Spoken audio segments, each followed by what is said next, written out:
16, 200명의 소설을 읽고 눈물 흘린 교사가 있다?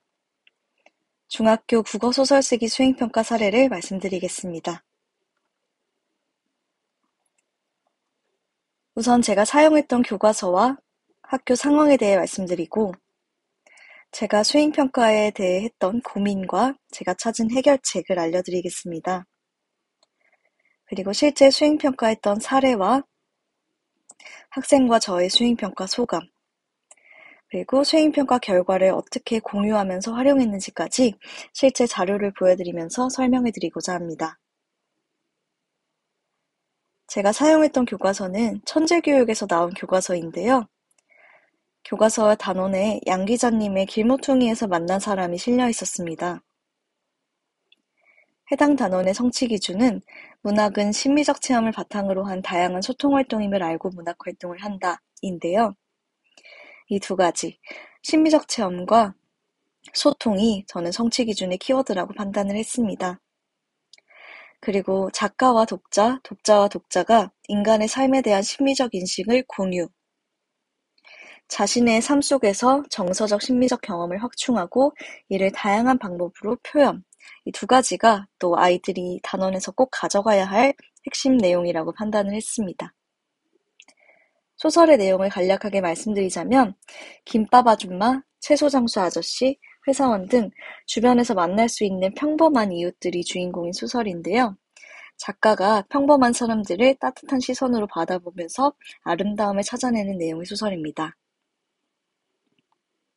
학습 목표도 성취 기준과 유사하게 이렇게 되어 있는데요. 자신의 심미적 체험을 바탕으로 하여 짧은 글을 쓸 수 있다. 또 학습 목표에 있었습니다. 저희 학교의 상황을 좀 말씀드리면 선생님들께서 수행평가 설계 시에 좀 도움이 되실까 해서 공유를 하겠습니다. 읍 지역의 학교이고 신도시에 위치한 학교라서 주변에 계속 아파트가 들어서다 보니 전입생이 꾸준히 들어왔고 그러다 보니 학생 구성이 계속 변화하는 학교였습니다. 남녀 공학이라 학생들 간의 다양성이 좀 더 있었고요. 한 학년에 230명이어서 아주 대규모의 학교는 아니지만 제가 있는 지역에서는 가장 큰 규모의 학교였습니다. 그리고 제가 2차시씩 9반을 들어가서 수행평가 채점 시에 조금 부담을 느꼈던 것도 있었습니다. 신도시와 농촌 지역이 혼합되어 있어서 교육에 대한 기대치도 다양한 상황이었습니다. 그래서 이러한 상황 그리고 이러한 교과서의 내용을 가지고 어떤 수행평가를 실시해야 되나 고민이 정말 많았는데요.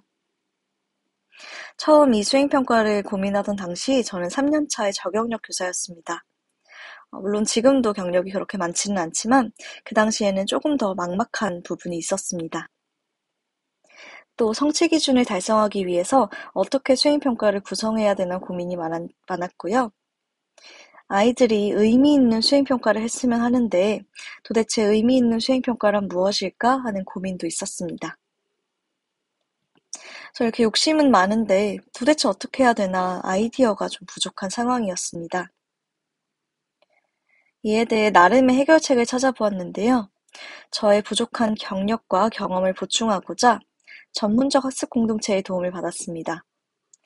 충남 국어교사 모임이라는 학교 밖 전문적 학습 공동체를 통해서 동료와 선배 교사들께 이런 수행평가를 구상하고 있는데 보완점은 없을지 조언을 많이 구했습니다.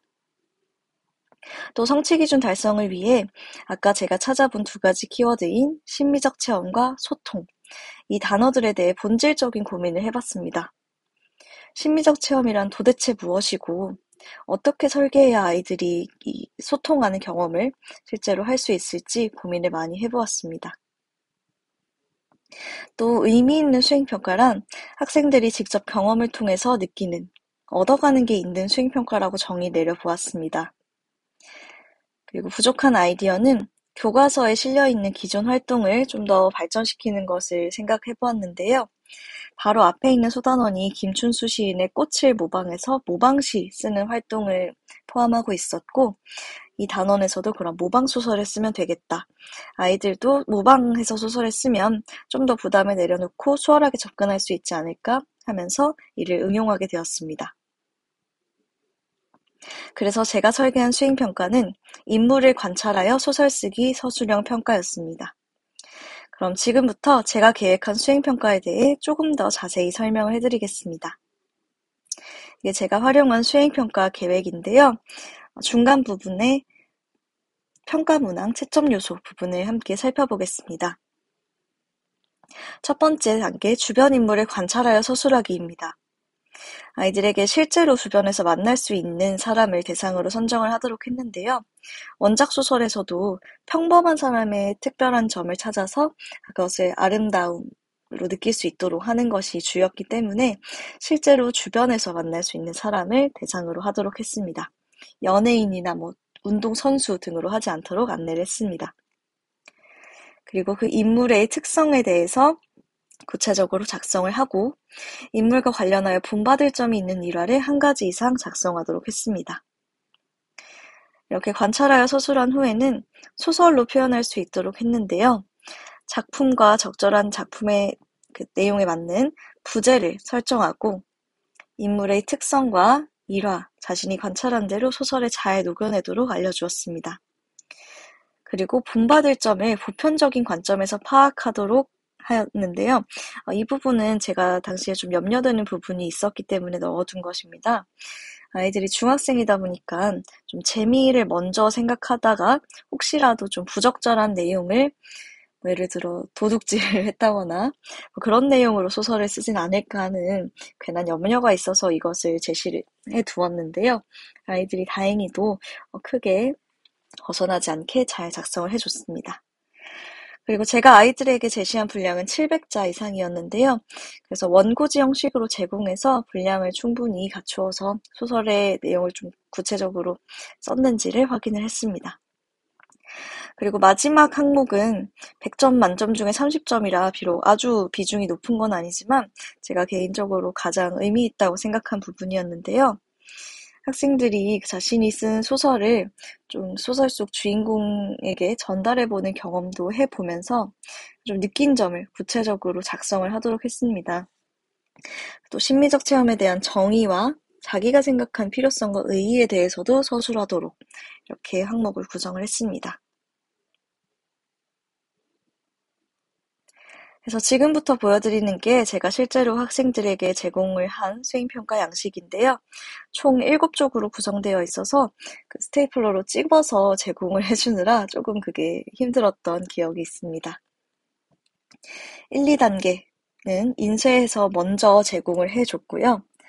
3단계는 추후에 제공을 했습니다. 그렇게 좀 나누어준 이유는 학생들이 소설을 안 쓰고 뒤에 소감부터 혹시나 작성을 할까봐 그것을 미연에 방지하고자 이렇게 나누어서 제공을 하게 됐습니다. 그리고 학생들이 쓴 소설 부분을 복사해서 제공해주면서 직접 그 소설 속 인물에게 한번 전달해보는 경험도 해라 이렇게 안내를 해줬습니다. 그래서 1, 2단계 인쇄해서 관찰하는 부분 그리고 소설을 쓰는 부분 복사해서 처리를 해서 제공을 해줬고요. 3단계는 추후에 제공하는 식으로 이렇게 저는 총 5시간에 걸쳐서 진행을 했었습니다. 실제 학생의 작품 예시를 좀 보여드리려고 하는데요. 이 학생은 어머니를 주인공으로 설정을 했습니다. 그래서 처음 어떻게 만나게 됐는지를 쓰라고 했더니 어머니와 만난 날, 산부인과에서 응애하고 태어난 날을 쓴 아이들이 좀 많았습니다. 또 인물의 특성, 말투, 행동, 성격, 습관 등을 쓰라고 했는데요. 상대 그 인물의 외양, 단발머리시고 안경을 쓰신다. 아니면 이럴 때 이런 말씀을 많이 하신다. 또 어떤 학생은 저를 주인공으로 쓰는데 선생님께서 교무실에서 우리 반 교실까지 20몇 걸음으로 걸어오신다. 이런 것까지도 관찰을 해서 쓰는 귀여운 모습을 보여주기도 했습니다. 다음 인물과 관련해서 본받을 점이 있는 일화를 쓰도록 했는데요. 우선은 6하 원칙에 따라 간단하게 작성할 수 있도록 했고요. 이를 바탕으로 좀 구체적으로 쓸 수 있게 아래에 줄글을 쓸 수 있는 칸을 만들어뒀습니다. 그 다음 한 페이지는 아이들이 소설 쓰기 전에 밑그림을 그려보는, 그러면서 전체적인 흐름을 생각해보는 메모 부분을 두었는데요. 이 부분은 따로 채점하지 않고 빈칸으로 남겨두어도 괜찮다고 안내했습니다. 소설 쓰는 페이지는 이렇게 원고지 형식으로 제공을 했는데요. 칸마다 여기까지가 100자, 200자라고 표시를 해서 제공을 해줬습니다. 조금 전에 그 학생이 직접 쓴 소설 사례인데요. 궁금하신 분은 잠시 멈춰서 읽어보셔도 좋을 것 같습니다.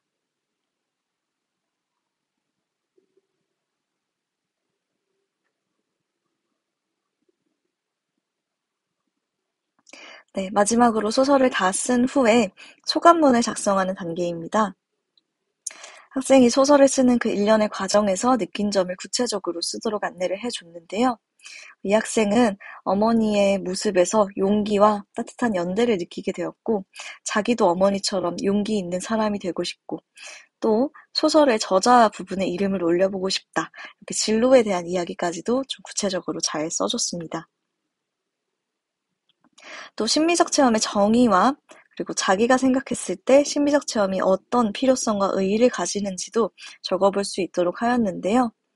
이런 식으로 이제 공감을 하게 하는 그런 면에서 좋은 것이다 라고 학생이 작성을 해줬습니다.